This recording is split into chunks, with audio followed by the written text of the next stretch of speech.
everyone, welcome to Channeling Luxury. Here is my Prada clump of mess. Let me show you what these pieces are. So this is a slightly cropped top, another slightly cropped top. This one here is probably going to be too tight to try, but we'll give it a shot. And then a little tube top in leather, and I'm going to try the short all that I had tried last time in pants and see what it looks like.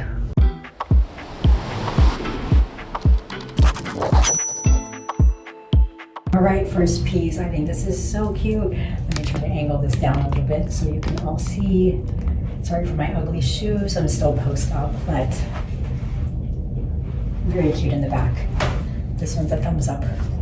So just to have some kind of shorts on, I did leave on the jumper, but this is actually a large. It's a 40 and bigger than the size I would normally wear, but I think it's really cute, super comfortable, and overall I think it's a great fit. So I'll try the next one. So bad news on this guy, way too small, probably too small for my 12-year-old. I could not get this on, but here's what it looks like for those of you looking for it. And the tag for those of you looking for it as well.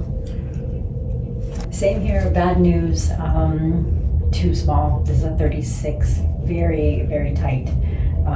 Maybe a 40, but I think the 42, like the red one, is better, but this is another option.